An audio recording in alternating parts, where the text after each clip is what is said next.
Olá! Nós da Bethel Church desejamos que essa palavra seja de grande bênção para a sua vida. Vou falar hoje sobre testemunho. É um assunto bem conhecido, mas hoje eu quero abordar um ângulo um pouco diferente. E, em parte, é porque tivemos uma maravilhosa conferência de líderes e cantamos várias vezes uma certa música, uma música baseada no Salmo 103, e ela diz, não se esqueça de todas as suas bênçãos, e depois passa por uma série de coisas que são prometidas. Vamos ler isso em alguns minutos. Mas enquanto eu cantava, percebi algo. Em primeiro lugar, ela diz, não se esqueça, é uma ordem. Se você puder imaginar um pai de coração terno e gentil, mais firme, olhando nos olhos de seus filhos e dizendo, não se esqueça das bênçãos. As bênçãos não é um bônus, não é o que você recebe por ser muito bom. É o coração do que é dado a cada crente a fim de revelar a natureza do Pai. Quando ele fala sobre curar todas as nossas doenças, perdoar todos os nossos pecados, é algo que deve ser mantido tão presente na mente que molda a forma como vemos os problemas atuais. Todos nós temos história com Deus, alguns andam com o Senhor só por algumas semanas, outros há décadas, mas todos nós temos diferentes tipos de história com Deus. Temos muitos milagres diferentes. Às vezes eu ando pelo santuário, venho aqui quando não há ninguém, às vezes no domingo de manhã, bem cedo, e quando passo por aqui, lembro-me do dia em que o câncer de cólon foi curado bem aqui, de um membro de uma gangue de outra cidade, o líder de uma gangue de outra cidade. Deus o tocou. Lembro de um missionário que foi curado de esclerose múltipla ali. Lembro de uma mulher que saiu de uma cadeira de rodas, estava paralítica há 53 anos devido a um derrame. Ela saiu da cadeira de rodas e começou a andar. Posso te levá-la pelo santuário, onde me lembro de diferentes coisas que vimos acontecer. Ali atrás, um atleta olímpico quebrou gravemente o tornozelo, que estava pendurado apenas pelo tendão de Aquiles. A fratura foi muito grave. Tiveram de colocá-lo de volta. Alguns dos nossos membros cercaram e começaram a orar por ele. E ele estava preso, tudo funcionava, mas tinha muita dor, movimento restrito. Acho que havia peças de metal. Lembro que oraram por ele, ele disse que ficou frio. E então eu ouvi um estalo e ficou completamente curado. Levo pelo santuário, tenho uma memória boa o suficiente para recordar essas coisas. O problema é que as lembranças do que Deus fez não devem ser um ponto de referência que você traz à tona quando precisa. Ele deve moldar a forma como vemos a realidade. Ela deve moldar a forma como pensamos. E se a minha memória do que Deus fez não mudar a forma como eu vejo o problema atual, então, biblicamente, eu esqueci que Ele cura todas as doenças. Eis o que acontece com muitos de nós. Faz de conta que a vida é uma longa jornada e temos esses marcos de estrada, ou limites de propriedade, ou algo assim, estacas no chão. E cada uma delas é um momento que vimos Deus intervir em algumas coisas. Ouvimos um testemunho do vício de heroína sendo quebrado no piscar de olhos, e um câncer estágio 4 que é curado, e um membro de gangue que nasce de novo e leva toda a sua família a Cristo. Temos essas experiências que vivemos pessoalmente, e temos os testemunhos que ouvimos de outras pessoas. Todos são nossos. Não precisa ser sua experiência para ser seu. O Salmo 119, acho que é o versículo 111, diz, o testemunho do Senhor é a nossa herança para sempre. Eu herdo o registro completo de todas as atividades de Deus na humanidade. Tudo isso é minha propriedade pessoal. E de acordo com as Escrituras, eles o venceram pelo sangue do Cordeiro, pela palavra do seu testemunho. Meu testemunho foi ampliado de minha experiência pessoal para a experiência de toda a humanidade com Deus ao longo dos tempos. Cada uma dessas coisas. Essa é a nossa história, esses são nossos momentos, devem mudar nossa percepção da realidade, devem nos posicionar por uma grande esperança em situações futuras. Mas o problema é que também temos outras lembranças, temos lembranças da pessoa que não foi curada, temos lembranças em que isso não aconteceu, ou como pode ter sido acontecido isso. Temos todas essas lembranças que não são tão glamorosas e bem menos do que os grandes testemunhos da promessa de Deus, e o que o inimigo faz é trabalhar para que isso venha diante de nós, para que comecemos a desconsiderar ou desqualificar a forma como Deus se revelou a nós no passado, por meio de suas obras maravilhosas. A natureza e a aliança de Deus são reveladas sempre quando há um milagre. E o inimigo trabalha duro para nos deslocar, como se fosse um ombro deslocado ou algo assim. Nos deslocar, ainda estamos vivos, mas não estamos tão intimamente ligados ao nosso propósito e função como fomos projetados para estar. E como ele faz isso? Ele faz isso nos bombardeando com lembranças. E na sua versão da história, nunca tem Deus no centro. Na sua versão da história, nunca tem Deus no centro. Quando ele traz uma lembrança de uma situação do seu passado, nunca é para dar glória a Deus. Mas quando você vê as coisas da perspectiva de Deus, sempre o vê no centro e sempre lhe dá graças por ele ainda estar no comando, apesar das situações sido diferentes do que você imaginava. E se as lembranças não forem trazidas em uma perspectiva divina, sempre teremos uma certa quantidade de coisas sobre as quais preferimos não falar. Ou queremos falar sobre elas e elas nos separam completamente da consciência, do coração e da promessa de Deus para nós. A batalha pelas lembranças, eu creio, pode ser uma das mais fortes batalhas que um crente enfrenta. A batalha das lembranças. Não apenas o que você se lembra, mas como você se lembra.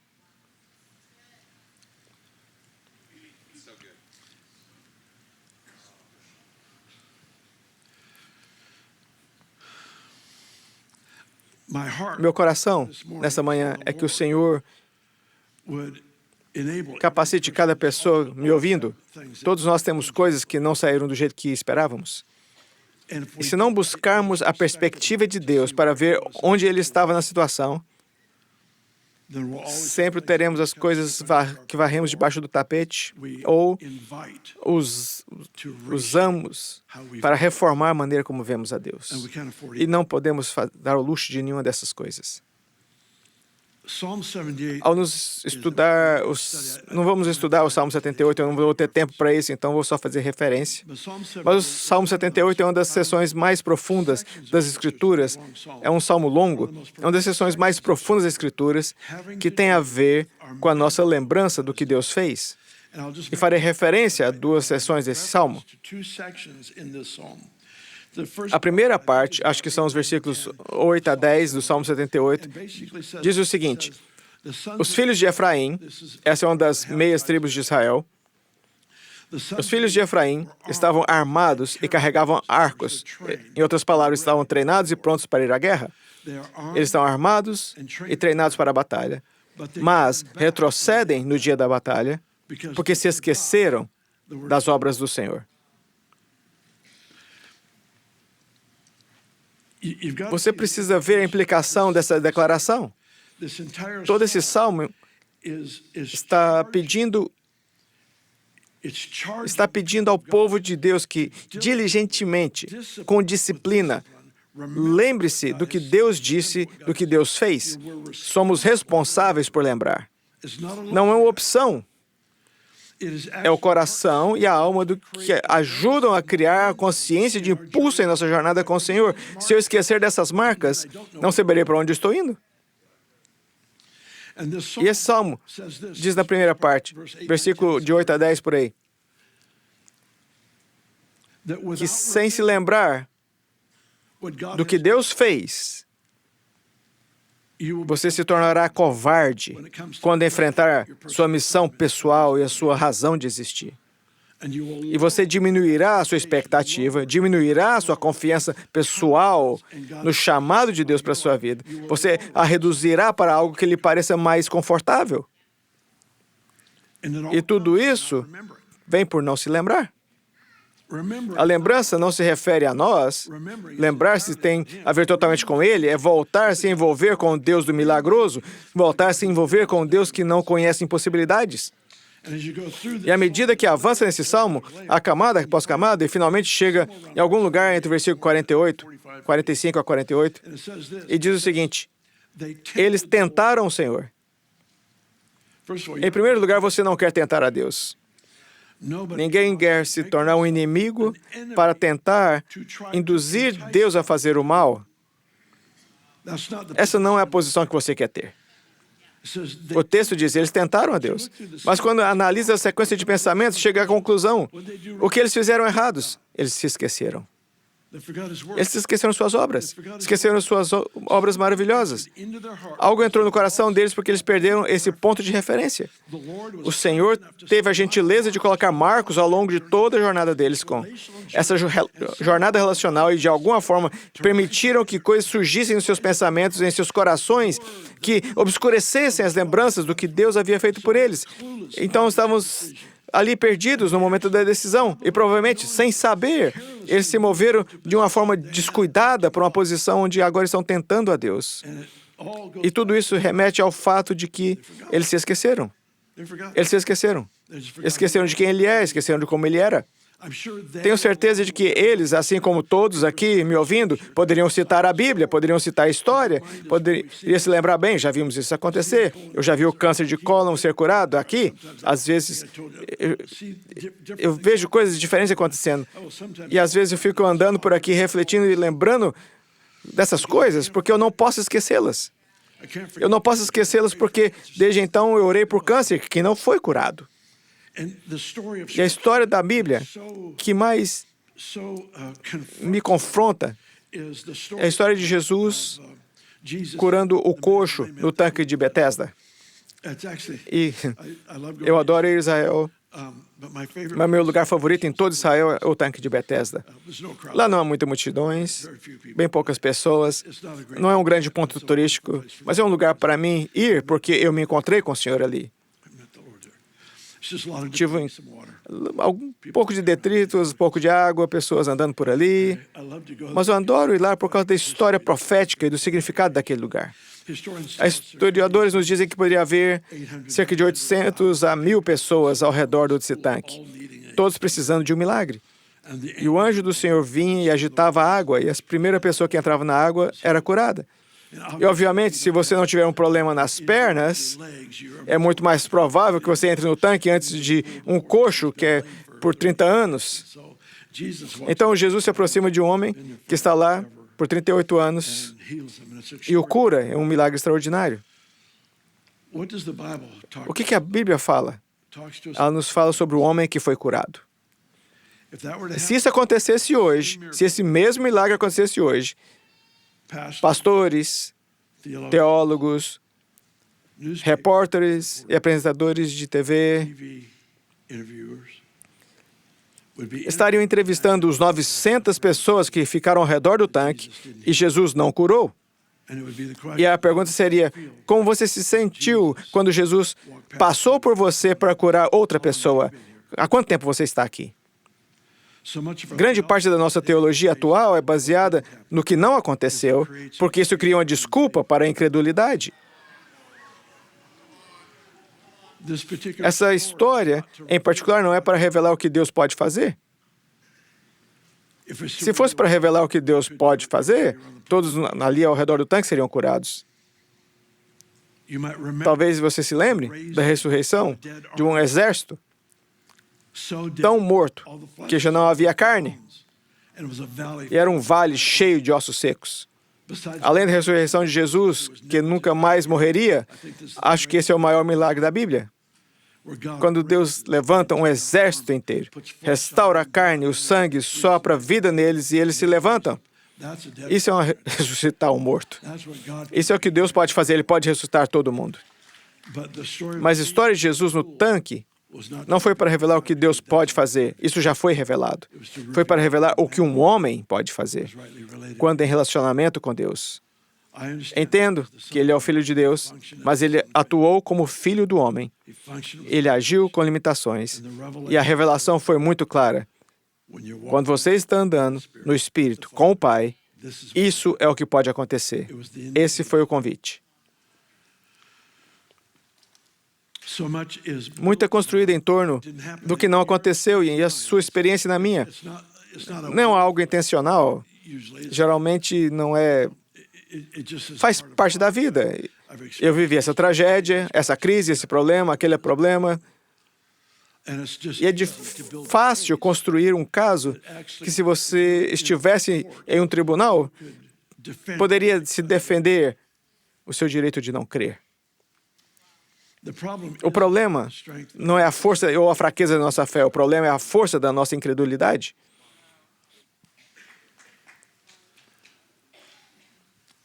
A incredulidade faz parceria com o reino espiritual. Quero que você abra suas Bíblias no Salmo 103. Verei quanto posso cobrir. Salmo 103. E depois provavelmente farei referência a outra passagem ou duas. Vamos ver. Salmo 103. Aqui está um salmo que, felizmente, alguém o escreveu. O versículo 1 diz: bendiga ao Senhor a minha alma, bendiga ao Senhor todo o meu ser. Bendiga ao Senhor a minha alma, não se esqueça de nenhuma das suas bênçãos. Pare por aí. Isso é uma ordem. Essa ordem, se for seguida, garantirá uma vida de grandes romperes, maiores do que podemos imaginar, e nunca em nossa vida, provavelmente, teríamos atribuído isso a memórias específicas, a memórias disciplinadas, a memórias santificadas. Muitas tragédias que aconteceram em nossas vidas precisam de uma revelação santificada de onde Deus estava e o que Ele estava fazendo, porque quando nós vemos a mão de Deus em uma situação, de repente damos graças pelas coisas pelas quais nunca pensávamos que poderíamos dar graças. Sua capacidade de usar situações difíceis nos permite agradecer a Ele pelas situações difíceis.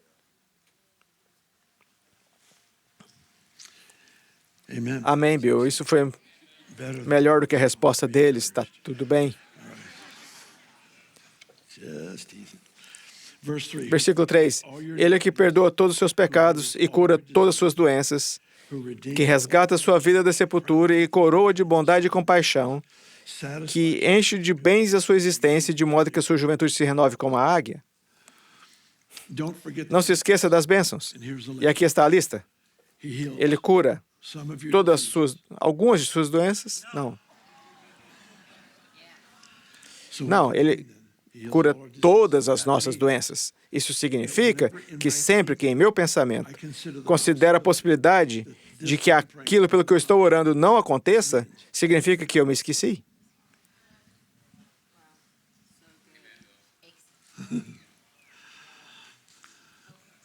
Eu sei que é difícil.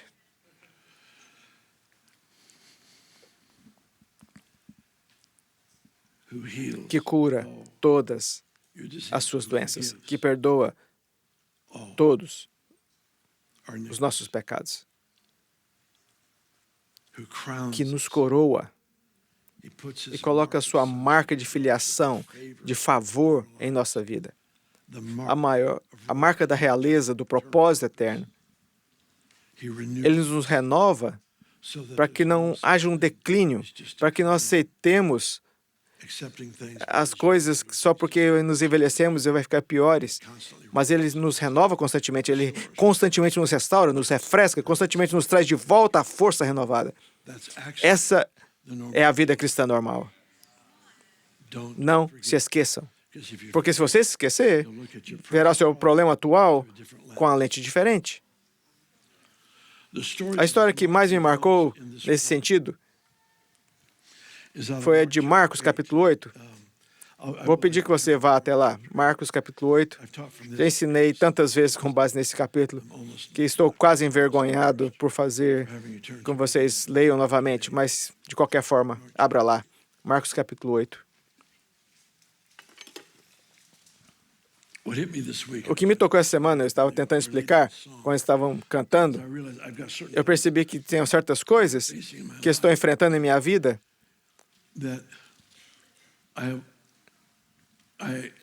e que estou vendo como um desafio e um problema, mas não através das lentes da minha história.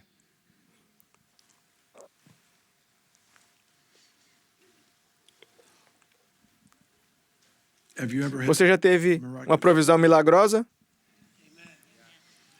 Depois da provisão, você tem outro desafio financeiro?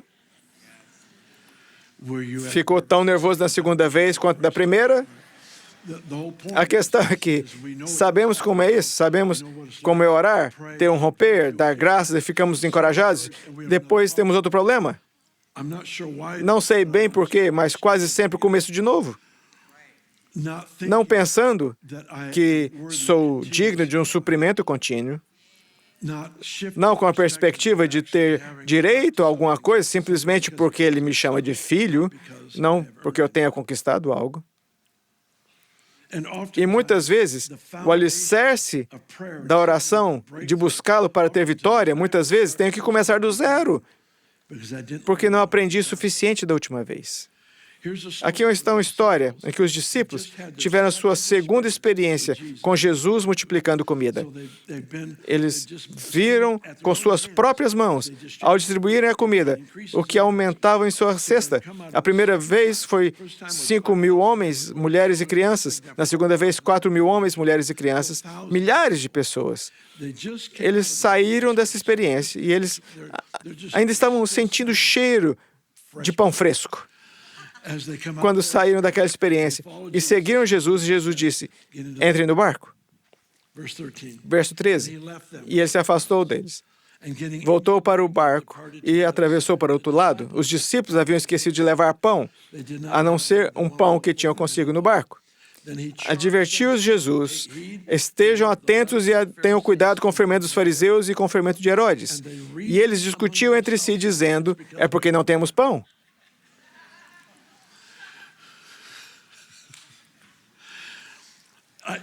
Sabe por que eu gosto dessa história? Porque eu me vejo nela. Eu me vejo sendo estúpido outra vez. Toda vez que leio essa história, eu penso, estou nesse versículo, bem ali, várias e várias vezes. Imagine, Jesus nos dá um profundo insight. Cuidado com o fermento dos fariseus. Esse é o espírito religioso. Deus está no centro de tudo, mas ele é impessoal e impotente.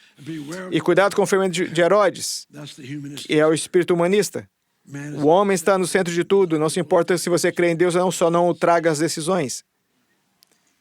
Espírito político e espírito religioso. Deus os adverte e eles dizem, você trouxe almoço? Não, eu não, achei que você ia fazer isso, tínhamos sobras. E eles não entenderam o que Jesus estava dizendo. E é como se Jesus dissesse, tudo bem, eu não estava falando sobre o almoço, mas vamos fingir que eu estava. Por que discutem que não tem pão? Versículo 17. Por que vocês estão discutindo sobre não terem pão? Ainda não compreenderem nem perceberam, seus corações estão endurecidos? Isso implica que se eu não enxergar, meu coração está endurecido. Se minha experiência com Deus não me permitiu ver claramente as promessas invisíveis, as realidades invisíveis, então há uma resistência em mim.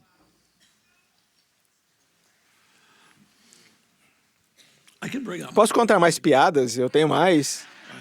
Se isso ajudar. Sim, depressa. Ele diz, porque estão discutindo. Uma vez que experimentei o suprimento sobrenatural de Deus,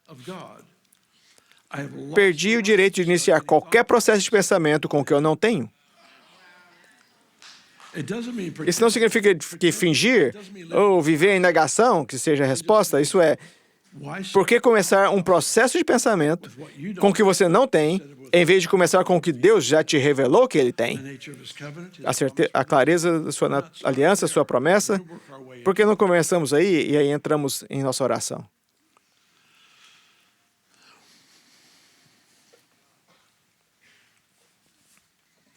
Por que vocês estão discutindo sobre não terem pão? Vocês ainda não entenderam nem perceberam, seus corações estão endurecidos.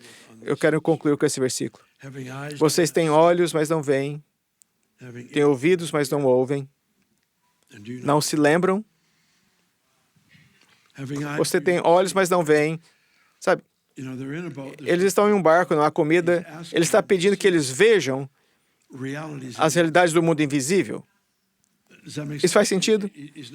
Ele não está pedindo para que eles visualizarem pães em um barco que não tem pão. Ele está pedindo que eles tenham a consciência de um reino que tem suprimento amplo para toda necessidade. Estão vendo? Não há resposta? Estão escutando? Para mim, eu ouço melhor do que eu vejo. Mas nesse momento, tenho certeza de que os discípulos estão respondendo: eu não vejo nem estou ouvindo. E ele diz: vocês se lembram? Ai, ele me pegou. Porque eu tenho a tendência de pensar que ver e ouvir são dons espirituais ligados à maturidade. Lembrar é uma escolha. Lembrar é uma escolha. É a tentativa deliberada de preservar minha história, dando atenção ao que Deus disse e ao que Deus fez, até que ela tenha conquistado o seu lugar de direção na formação, na minha percepção da realidade.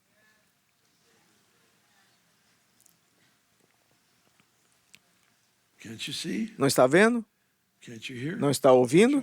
Não está entendendo? Seu coração ainda está duro?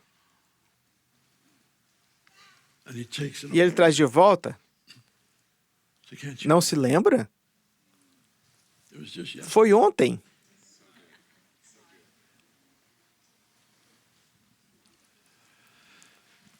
Não sei o que vocês se sentem em relação a essa conversa, mas tenho vivido com a convicção nos últimos dias, percebendo que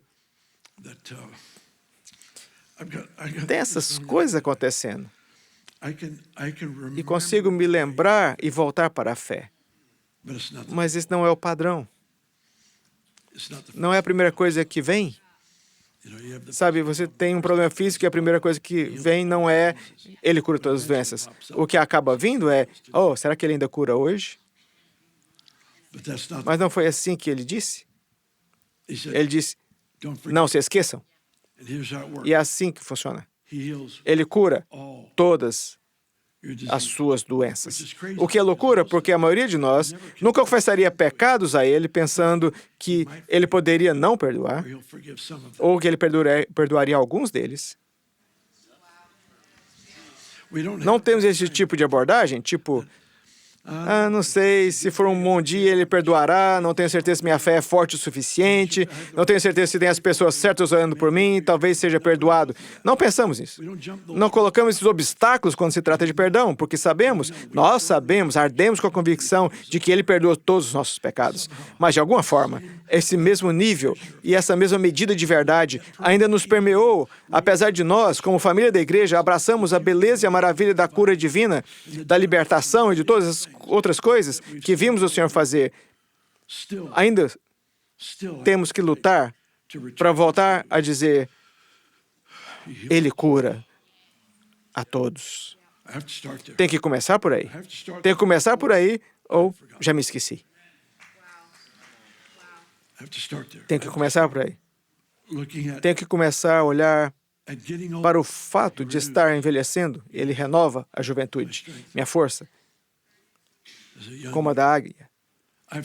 Tem que olhar para a situação que parece tão problemática, tão desonrosa. Não, ele me coroa com bondade e amor. Eu não posso me esquecer disso. Ou viverei em um entendimento inferior, viverei de uma aliança inferior, viverei com base nas coisas que não aconteceram corretamente. Deixarei que elas moldem minha visão, minha perspectiva, minha esperança, minha fé, em vez de recorrer àquele que disse, não se esqueça.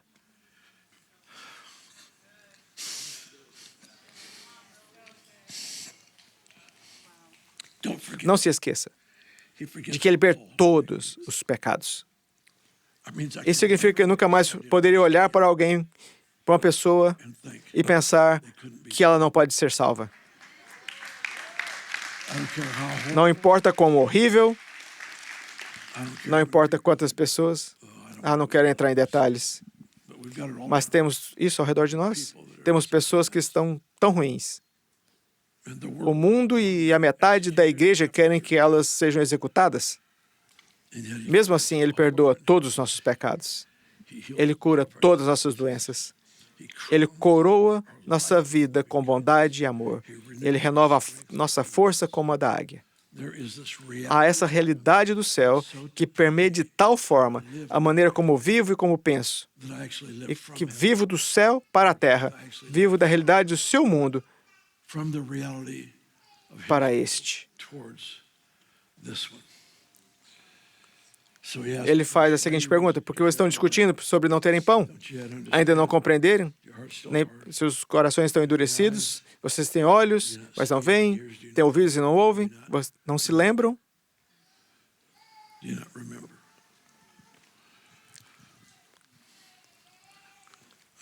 Vou ler para você uma promessa, que é uma das profecias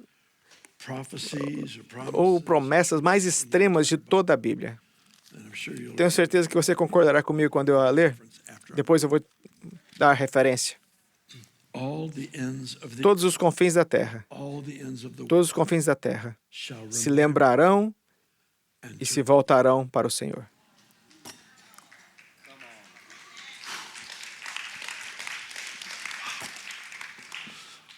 Todos os confins da terra se lembrarão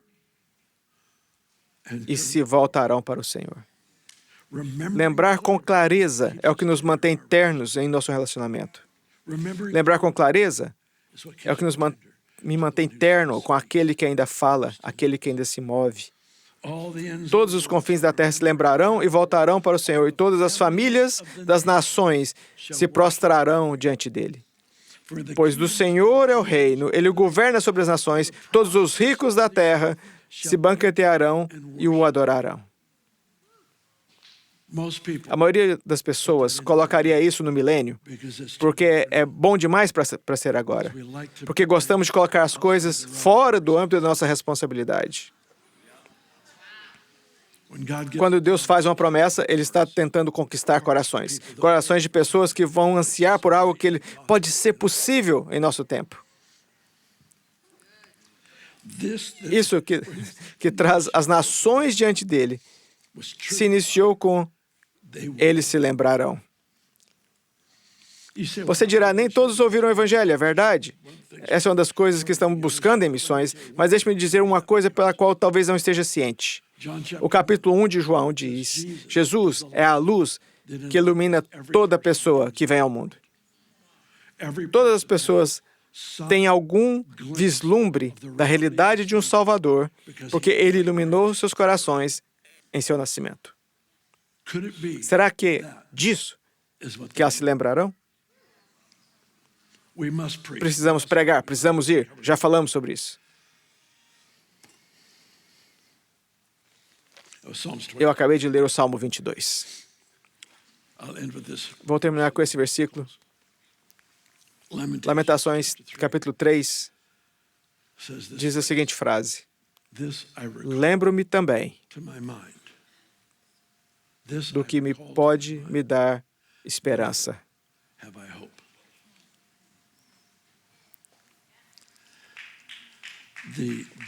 O esforço diligente e disciplinado de trazer intencionalmente à mente e depois meditar sobre o que Deus fez. Eu já mencionei que os testemunhos não têm prazo de validade? Não, eu estava perguntando sinceramente porque eu já tive outras 2 reuniões. Esse não foi o meu último verso. Eu tenho direito a 3 finais antes de ser uma mentira, então me dê um tempo. Testemunhos. As obras do Senhor vivem. Eu não quero parecer estranho, mas acho que já é tarde demais. Os testemunhos, as obras do Senhor, são entidades vivas que continuamente louvam a Deus. Eu não entendo isso, mas sei que não há prazo de validade para um milagre.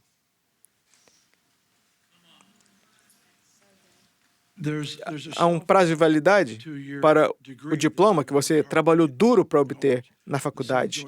A mesma alegria não está presente, embora esteja agradecido. O carro novo que você comprou tem um prazo de validade.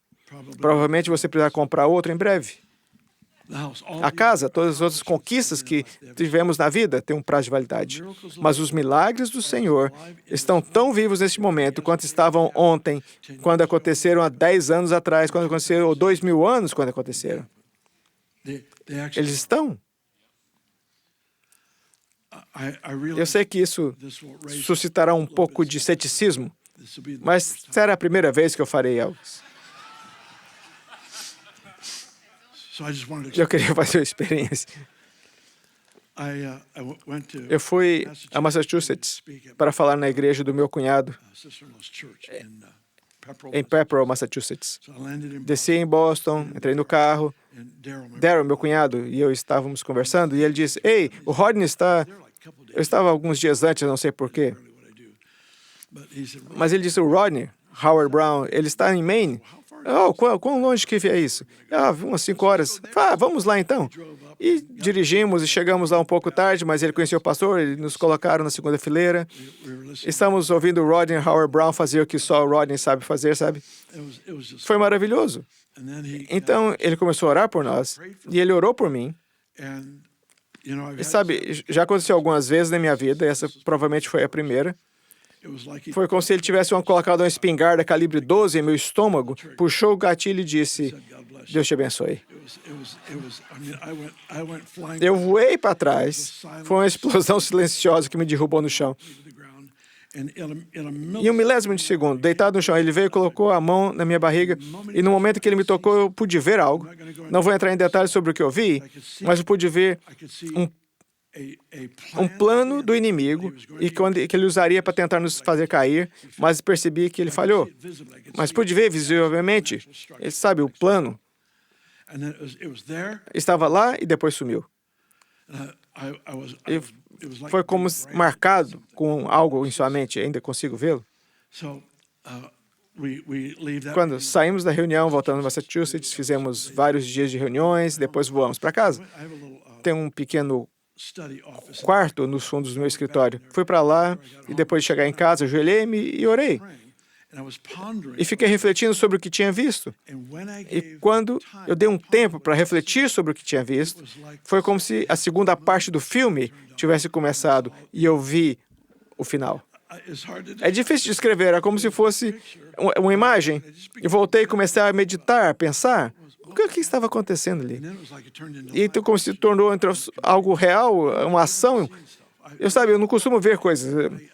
Desejo que eu pudesse ver mais. Eu fico com inveja desses que vêm todo o tempo. Eu tento. Mas todo o meu suor não produziu nada. Além de imaginações estranhas, você sabe? Mas naquele momento era involuntário, ele estava lá e depois sumiu. Eu entrei no meu escritório, estava orando sobre isso, sem pensar que algo aconteceria. Fiquei muito tocado pelo que Deus me mostrou. Entrei em oração e como se ele tivesse começado o filme, eu pudesse ver o resto. A meditação é quando você enche a sua mente, não esvazia. Meditação bíblica. Na religião oriental, você esvazia a mente. Você não quer fazer isso porque há muitas criaturas procurando casa.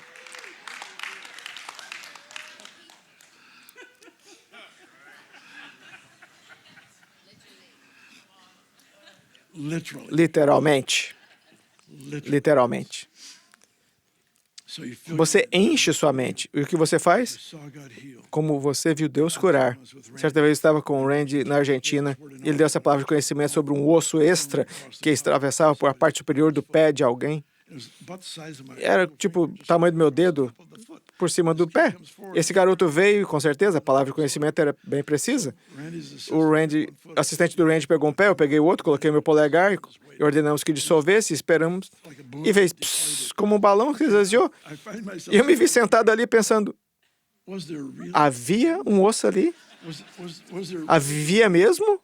Será que eu vi certo? Será que eu senti com o meu polegar? Tenho quase certeza que sim. Você fica perplexo e medita, não para ter compreensão e poder ensinar. Você medita sobre isso para restaurar a admiração. Você medita sobre isso para restaurar a maravilha. Como é possível que algo tenha se tornado nada? Você me surpreende. E de repente, isso começa a ser a lente pela qual vemos os nossos desafios atuais. Por favor, fique de pé.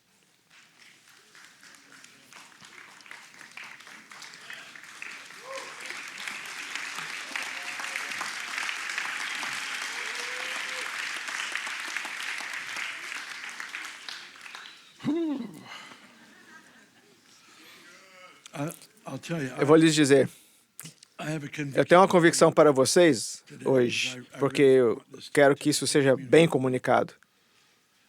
Mas mais do que o normal, eu tenho uma convicção para mim. Tenho uma convicção porque tenho visto muitas situações em que posso parar e dizer, oh, sim, já vi Deus curar isso antes. Sim, já vi Deus prover isso antes. Sim, já vi Deus restaurar isso. Mas esse não é o meu padrão. Não, o meu padrão. Não é a primeira coisa que vem à mente. A primeira coisa que vem à mente é, oh, não. Outra não. Não creio que Jesus tenha pensado dessa forma. E ele é o único exemplo que vale a pena seguir. Não creio que ele pensasse, oh não, outra multidão sem comida, o que vamos fazer? Vamos crer em Deus.